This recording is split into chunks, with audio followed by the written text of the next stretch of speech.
ছোট, তুই বরং তরকারিগুলো তাড়াতাড়ি কুটে ফেল। আমি এইদিকে ভাতটা যত তাড়াতাড়ি সম্ভব করে নিই। ঠিক আছে দিদি, তাই করছি। আমি তরকারিগুলো কুটতে থাকছি। মেজ বউ কোথায়? ওকে এখনো ঘুম থেকে ওঠেনি? জানি না দিদি, কে কি করছে তার দিকে অত খোঁজ খবর রাখি না। আমাকে সংসারের কাজ করতে হবে, তাই আমি করছি। তা তো বটেই, বড় বউ হবার খাতিরে আমাকে তো এসব দিকে খোঁজ রাখতেই হবে।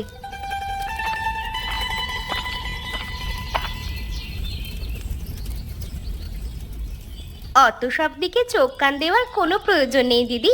কে কি করছে না করছে সেটা তো তার নিজস্ব ব্যাপার। তাতে তোমাদের অত মাথা ব্যথা কিসের? আমার তো কোনো মাথা ব্যথা নেই মেজো। আমি আবার কি করলাম? কেন? তুমি যে এইমাত্র জিজ্ঞেস করলে মেজো বউ উঠেছে নাকি ঘুমাচ্ছে, সেই কথা জিজ্ঞাসা করবার অধিকার তোমাকে কে দিল? তুই তার মানে বাইরে দাঁড়িয়ে আমাদের কথা শুনছিলিস, তবুও রান্নাঘরে আসিসনি? গরমের মধ্যে এখানে এসে কি করব? এই তিন পরিবারের একটাই তো চুলা, সেখানে দুজন মিলে রান্না করলেই অনেক। আমার আবার কিসের প্রয়োজন? তুই এ কি বলছিস মেজো? আমাদের আবার তিন পরিবার কোথায়? আমাদের তো একটাই পরিবার, আর তার একটাই চুলা। এই তো পরিবার, যত সব। এই পরিবার বেশি দিন আর এক পরিবার থাকবে না, এই আমি বলে দিলাম। যেই পরিবারে কোনো মানুষের সম্মান নেই, সেই পরিবারে না থাকাই ভালো। তোমাকে আবার কি সম্মান দেওয়া হয় না এখানে দিদি? তুমি তো ঘরের কোনো কাজটাই করো না, সব তো আমরা দুজন মিলে করি। কি এত বড় কথা? আমি ঘরের কোনো কাজ করি না? বেশ, তাহলে তো এক পরিবারে থাকবার কোনো মানেই হয় না। আমি আজই এই পরিবারকে আলাদা করবার ব্যবস্থা করব। শুধু শুধু ঝামেলা বাড়াচ্ছিস মেজো। তোর এখানে আসার তো কোনো দরকার ছিল না। শুধু শুধু এখানে এলি কেন? আগে তো কোনোদিন এই চুলায় ঢুকিসনি তুই। আসবার তো দরকার থাকবেই না। আমি না এলে কি সুন্দর আমাকে নিয়ে চর্চা হয়। আমি এলাম বলে সেই চর্চা বন্ধ হয়ে গেল তো, তাই জন্যই রাগ হবে তো। আজকে আসুকো, তারপর আমি দেখাবো মজা।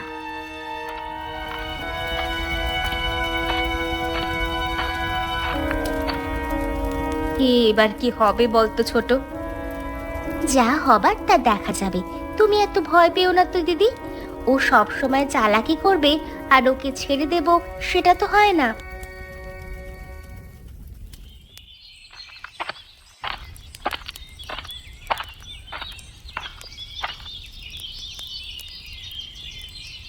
কি খবর ছোট? কি ব্যাপার, দোকানপাট কেমন চলছে?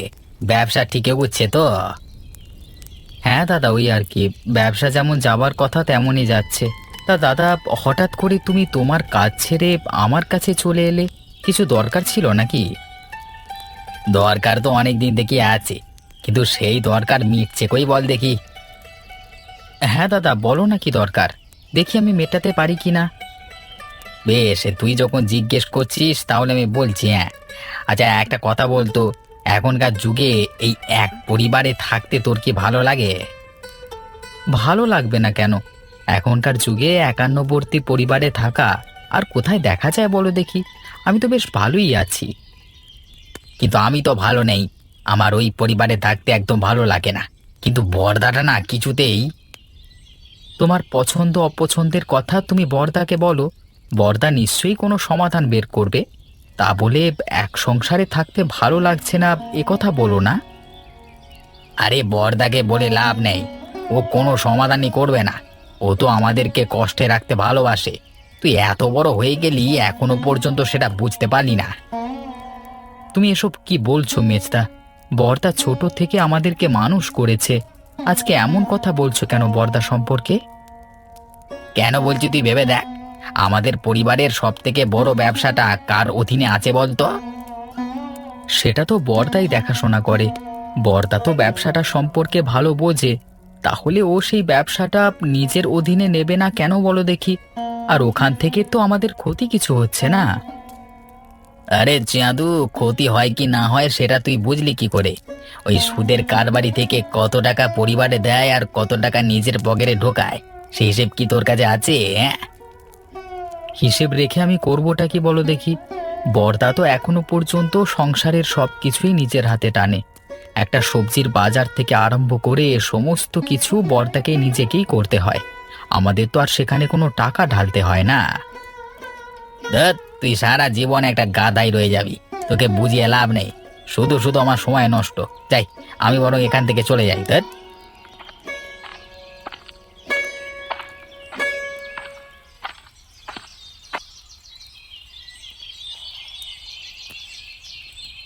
কি হয়েছে বাবু, বলুন তো? আপনাকে ইদানিং খুব নিরাশ নিরাশ লাগছে, ব্যাপার কি?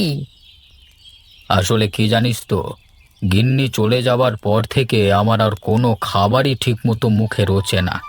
আর গিন্নির হাতের রান্না তো দারুণ ছিল, তুই জানিস। সেই রান্নার স্বাদ আমাকে কেউ আজ পর্যন্ত রেঁধে দিতে পারলো না। আপনি যদি বলেন তাহলে আমি দেশ বিদেশ থেকে ভালো ভালো রাঁধুনি আপনার জন্য এনে দেব। আপনি শুধু আমাকে অনুমতিটা দিন, দেখবেন তাদের হাতের রান্না আপনার মন ভরিয়ে দেবে। না রে নগেন, না। দেশ বিদেশের ভালো রাঁধুনি আনতে গেলে অনেক টাকা খরচ করতে হবে। আমার ইচ্ছে পূরণের জন্য অত টাকা খরচ করতে আমি রাজি নই। সেই টাকা যদি আমি গ্রামের উন্নয়ন প্রকল্পে খরচ করতে পারি, তাহলে সকলেই খুব ভালো থাকবে। সেটা আপনি ঠিকই বলেছেন বাবু, কিন্তু আপনার নিজের দিকটাও তো একটু ভাবতে হবে। আচ্ছা নগেন, আমাদের গ্রামে কি এমন কেউ নেই যে আমাকে ভালো মন্দ একটু রান্না করে খাওয়াতে পারবে? সেরকম কেউ আছে কি না আমাকে একটু খুঁজে দেখতে হবে। আশা করছি পেয়ে যাব। আমাকে একটু সময় দিন। হ্যাঁ হ্যাঁ, আপনি যখন ইচ্ছে করেছেন যে গিন্নি মায়ের মতো হাতের রান্না আপনি খেতে চান, তখন আমি আপনাকে খাওয়াবোই খাওয়াবো। আপনার কোনো ইচ্ছে আমি অপূর্ণ হতে দেব না। এই জন্যই তো তোকে খুব ভালোবাসি। আচ্ছা, তার আগে কি তোর কিছু টাকা পয়সার প্রয়োজন আছে? হ্যাঁ বাবু, আমার নাম নগেন হতে পারে। হ্যাঁ, আপনি ওই কার্টুন গল্পের নগেনের সাথে আমার তুলনা করছেন কেন? হ্যাঁ, আমি কি সবসময় টাকা টাকা করে লাফাই নাকি? হ্যাঁ, আপনি কি যে বারবার এক কথা জিজ্ঞাসা করেন। ঠিক আছে, ঠিক আছে, আর জিজ্ঞাসা করব না। কি গো রেশমা, তোমাকে আজকে আবার উদাস বলে মনে হচ্ছে। তোমার দুই যা নিশ্চয়ই তোমার সঙ্গে ঝগড়া করেছে আবার। সে আর বলতে, সারা দিন তো আমাকে কথা শুনিয়ে মারছে। তোমাকে তো আমি কবেই বলেছি ওই পরিবার থেকে আলাদা হয়ে যেতে, তারপর নিজের স্বামীকে নিয়ে আলাদা পরিবারে নিজের মতো করে থাকতে। কিন্তু তুমি কি সে কথা শুনেছো আমার? আমি সেই কথা যখনই বলতে যাই তখনই বড় আর ছোট বউ এক হয়ে যায়, তারপর আমাকে কথা শোনাতে শুরু করে। তুমি তোমার স্বামীকে বলতে পারো না? তোমার স্বামীকে বললে নিশ্চয়ই কোনো একটা উপায় বের হবে। স্বামীকে তো বলি, ওদিকে স্বামীও বলে যে বড়দা নাকি আমাদের বাড়ির বড়, ব্যবসাটা নিয়ে সেখান থেকে টাকা পয়সা হাতিয়ে নিচ্ছে। ও মা, সে কি কথা! তোমরা এক পরিবারে থাকো আর তোমাদেরকে এড়িয়ে তোমার বড়দা এসব কাণ্ড করে বেড়াচ্ছে? বাবা রে বাবা, আমি হলে তো ওই পরিবার থেকে এক্ষুনি বেরিয়ে চলে আসতাম। সব কিছু ছেড়ে দিয়ে তো আর বেরিয়ে আসতে পারি না। গোটা পরিবার ভাগাভাগি করে আমার ভাগের সম্পত্তি আমি বুঝে নিয়ে তারপর বেরিয়ে আসবো। হ্যাঁ হ্যাঁ, সেটা তুমি ঠিকই বলেছ, কিন্তু এই সম্পত্তি ভাগাভাগিতে তো অনেক ঝগড়াঝাটি হবে। সেসব তুমি একা সহ্য করতে পারবে তো? ঝগড়াঝাটি তো আর বারবার হবে না, হবে একবার। যা হবে আমি সহ্য করে নেব। হ্যাঁ, ঠিকই বলেছ। এই সব লোকের দিকে একবার কিছু না বললে হবে না, সব সময় পেয়ে বসবে। কিছু না বলে বলে তো পেয়ে বসেছে, এবার একবার মুখোমুখি না হলে হবে না। ওই দুই বউ পরিবারটাকে নিজের বাপের সম্পত্তি বলে মনে করেছে, সেই সব তো চলবে না।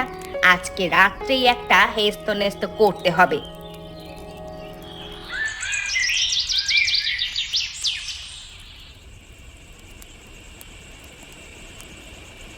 কি হলো গিন্নি, তোমার মন খারাপ মনে হচ্ছে?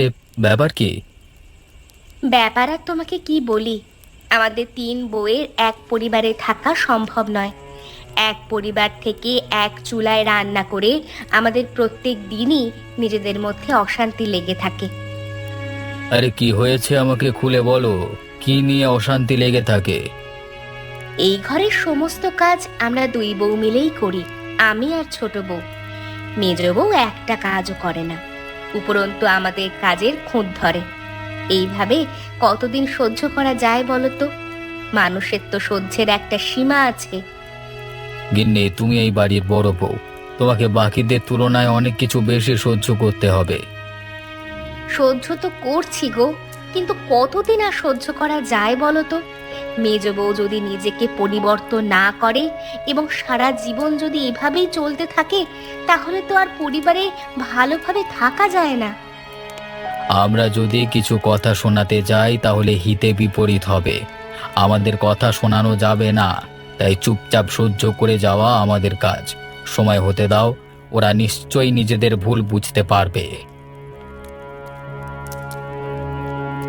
মেজ বৌদি সব সময় আমাদের দেখলেই ওরকম করে। তুমি এর একটা সমাধান করে দাও, এভাবে তো চলতে পারে না। কথাটা তুমি ভুল বলনি। আমি দেখি প্রায় আমার দোকানে মেজদা এসে বর্দার নামে কটু কথা বলে, কান ভাঙানোর চেষ্টা করে। তাই নাকি? কি বলে?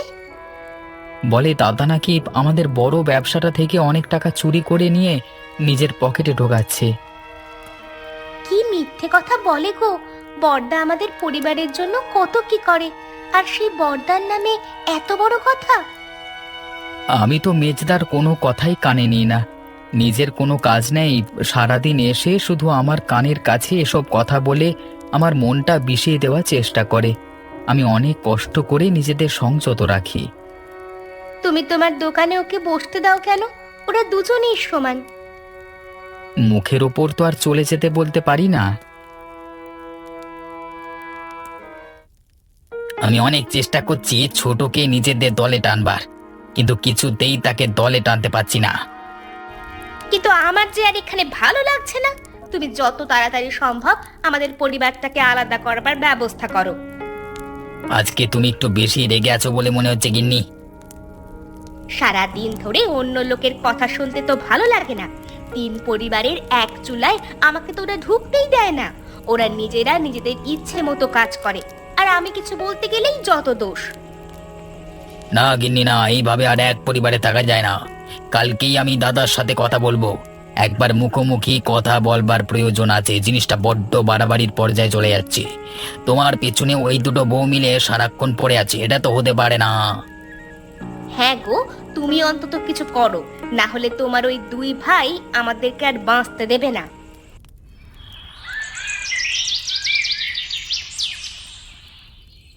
কি নগেন, তুমি যে বলেছিলে আমাকে কয়েকদিন সময় নিয়ে আমার জন্য এই গ্রাম থেকে ভালো রাঁধুনি খুঁজে আনবে, তার কি হলো? হ্যাঁ বাবু, সে কথা আমার মনে আছে। আর আমি আপনার জন্য মনে হচ্ছে একজন ভালো রাঁধুনি খুঁজে পেয়েছি। বলো কি গো, তাই নাকি? হ্যাঁ বাবু, সেটাই। তবে একটা মুশকিল আছে, সেটা সমাধান করতে হবে। কি সমস্যার কথা বলছো? আমি যে পরিবারের কথা বলছি না, তা সেই পরিবারের 3 জন বউ। শুনেছি নাকি মেজ বউয়ের মন ভালো নয়, তা বড় বউয়ের হাতের রান্না ভালো, ছোট বউ জোগাড় দেয়, বুঝলে না? তাতে আমার কি, আমি ভালো রান্না খেতে পারলি হলো। আপনাকে ভালো রান্না খেতে হলে এদের মধ্যে প্রতিযোগিতা বাঁধাতে হবে। না ভাই নগেন, আমি তোমাকে আগেই বলেছি, আমার কোনো ইচ্ছে পূরণের জন্য আমি কাউকে কোনো দিন ব্যবহার করব না। আমি এখনো সেই সিদ্ধান্তে অটল আছি। ঠিক আছে বাবু, আপনাকে প্রতিযোগিতা করাতে হবে না, কিন্তু আপনাকে গিয়ে ওদেরকে আদেশ করতে হবে যে আপনি ওদের থেকে সেরা রান্নাটি খেতে চান, বুঝলেন না? সে ব্যবস্থা আমি করে নেব, তুমি ওসব নিয়ে চিন্তা করো না। আমাকে সেখানে নিয়ে চলো, বাকিটা আমি দেখে নেব। ঠিক আছে বাবু, চলুন। এখন তো সকাল, এই সকালবেলায় তাহলে যাওয়া যাক। হাঁটাও হবে আর আপনার ইচ্ছা পূরণ করাও যাবে। চলো তবে যাওয়া যাক।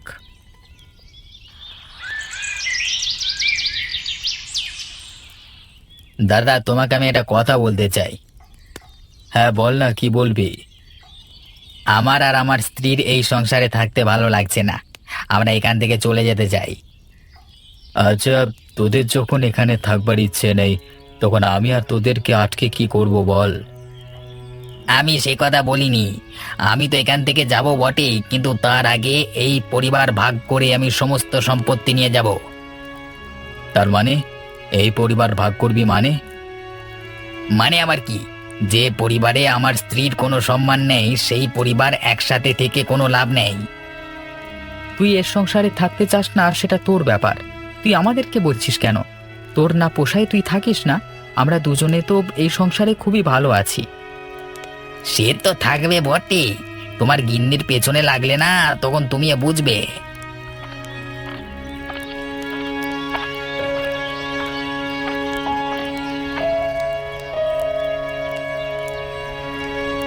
কি কার পিছনে লাগে সেটা আপনি না জেনেই বলে দিচ্ছেন কেন দাদা? আপনার কি না জেনে কথা বলা উচিত হচ্ছে?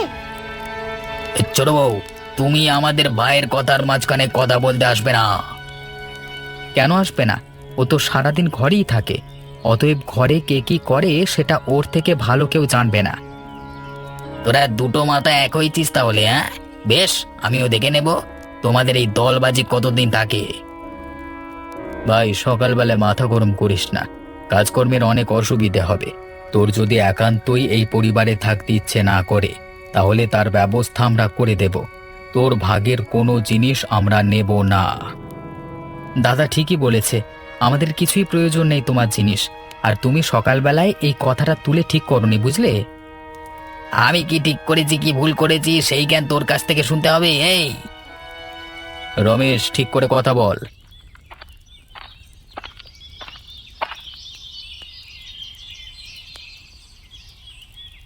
কি ব্যাপার কি? তোমাদের তিন ভাই সকালবেলা এরকম চিৎকার চেঁচামেচি করছো কেন? আরে বাবু, আপনি আপনি আমাদের বাড়িতে এসেছেন, কি সৌভাগ্য আমাদের। আসতে বাধ্য হলাম। আপনি না এলেও আমি আপনার কাছে যেতাম বাবু। কেন, কি দরকার?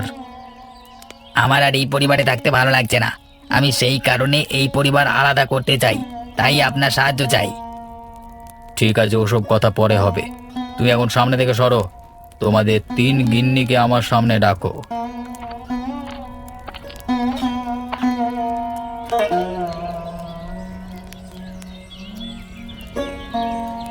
শোনো তোমরা, আমার ইদানিং খুব ভালো রান্না খাওয়ার ইচ্ছে হচ্ছে। তা আমি গ্রামের সমস্ত লোকের কাছ থেকে শুনেছি যে তোমাদের ঘরে নাকি খুব সুন্দর সুন্দর রান্না হয়। তাহলে আমি তোমাদেরকে আজকে বলে যাচ্ছি, তোমরা তিনজনের মধ্যে যে আমাকে ভালো রান্না করে খাওয়াবে, তাকে আমার তরফ থেকে নগদ 2000 টাকা পুরস্কার দেব। কিন্তু বাবু, আমি তো তেমন রান্না বান্না পারি না, তাহলে রান্না করব কি করে? আমার বদলে বরং দিদি রান্নাটা করুক, আমি না হয় দিদিকে সাহায্য করব। বেশ, তুমি এই যে সত্যি কথা বললে যে তুমি রান্না পারো না, তাতে আমার খুব ভালো লাগলো। ঠং দেখলে বাঁচা যায় না।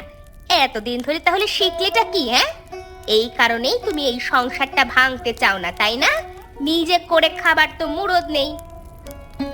তুমি চুপ করো। আমার সামনে ঝগড়া ঝামেলা করবার চেষ্টা করবে না। তুমি কি রান্না করতে পারো? হ্যাঁ, পারবো না কেন? বেশ, তাহলে তোমার আর বড় বউয়ের মধ্যে আমাকে যে ভালো রান্না করে খাওয়াতে পারবে, তাকে আমি পুরস্কৃত করব। আর রান্না আমার আজকে দুপুরের মধ্যেই চাই।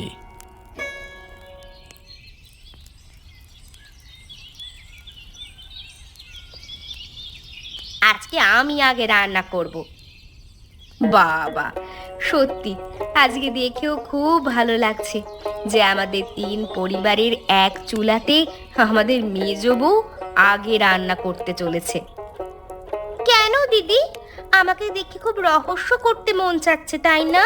তাহলে শুনে রাখো, আজকের মোড়ল মশাইয়ের কাছ থেকে 2000 টাকার পুরস্কার আমিই নেব।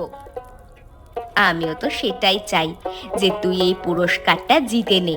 তোর রান্না আগে তো কোনোদিন কেউ খায়নি, তাই জন্য আমিও অধীর আগ্রহে অপেক্ষা করছি যে মোড়ল মশাই তোর রান্না খেয়ে কি বলেন। যা বলবেন সেটা তো চোখের সামনেই দেখতে পাবে।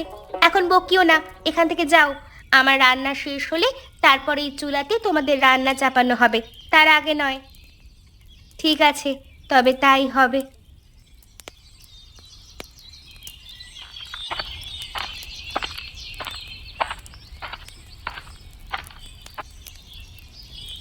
আহা, তোমাদের তৈরি রান্না থেকে খুব সুন্দর ঘ্রাণ বের হচ্ছে। আশা করছি আমার গিন্নির মতো রান্না তোমাদের দুজনের মধ্যে নিশ্চয়ই একজন কেউ করতে পেরেছে। এইবার তোমরা একে একে খাবারগুলো বাবুর সামনে রাখো। বাবু খেয়ে বলবেন কার রান্না কেমন হয়েছে।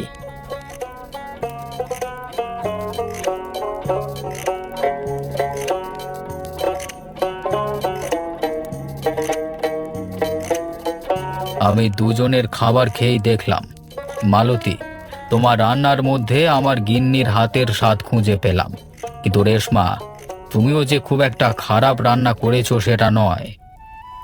তাহলে কি মোড়ল মশাই, এই পুরস্কারটা আমি পাবো? তার কোনো সম্ভাবনা আমি দেখতে পাচ্ছি না। 2000 টাকার পুরস্কার আমি মালতীকে দিচ্ছি। বাবু, আমার একটা কথা ছিল। হ্যাঁ, বলো কি কথা? আসলে বাবু, আমার রান্না করতে আমাদের ছোট বউ আমাকে অনেক সাহায্য করেছে, কিন্তু রেশমা একা হাতে সমস্ত কিছু ব্যবস্থা করেছে। তাই আমি চাইছিলাম এই পুরস্কারটা তাকেই দেওয়া হোক। বেশ, তুমি যখন চাইছো তাহলে তাই হোক। আমি 2000 টাকার পুরস্কারটা ওর হাতেই তুলে দিচ্ছি। সত্যি দিদি, তুমি আমাকে পুরস্কারটা দিতে চাও? আমি জানতাম যে তোর মধ্যে অনেক গুণ আছে, কিন্তু তুই সেই গুণ ভালোভাবে ব্যবহার করিস না। আসলে আমাদের 3 পরিবারের এক চুলা হওয়ার কারণে তুই কোনোদিন রান্না করার সুযোগই পাস না। 3 পরিবার কেন বলছো দিদি? আমাদের তো একটাই পরিবার। তোরাই তো সকালবেলা আলাদা হতে চাইছিলিস। না দিদি, তোমাদেরকে ছেড়ে কোথাও গিয়ে আমরা ভালো থাকবো না। আমি এতদিনে বুঝতে পেরেছি তোমরা আমাকে কতটা ভালোবাসো। আমি তোমাদের সঙ্গে এতদিন যা খারাপ ব্যবহার করেছি তার জন্য আমি ক্ষমা চাইছি। ক্ষমা চাইতে হবে না রে বোন, তুই যে নিজের ভুলটা বুঝতে পেরেছিস এটাই অনেক। বাহ, তাহলে তো খুব ভালোই হলো। তোমাদের পরিবারের মধ্যে সমস্ত অশান্তি মিটে গেল। হ্যাঁ বাবু, আর এই সব কিছু হয়েছে আপনার জন্য। আপনি না থাকলে এই সুযোগ কোনোদিন আসতো না। আমি আর কি করলাম? ধরে নাও ওপরওয়ালা আমার হাত দিয়ে এই কাজ করিয়েছে।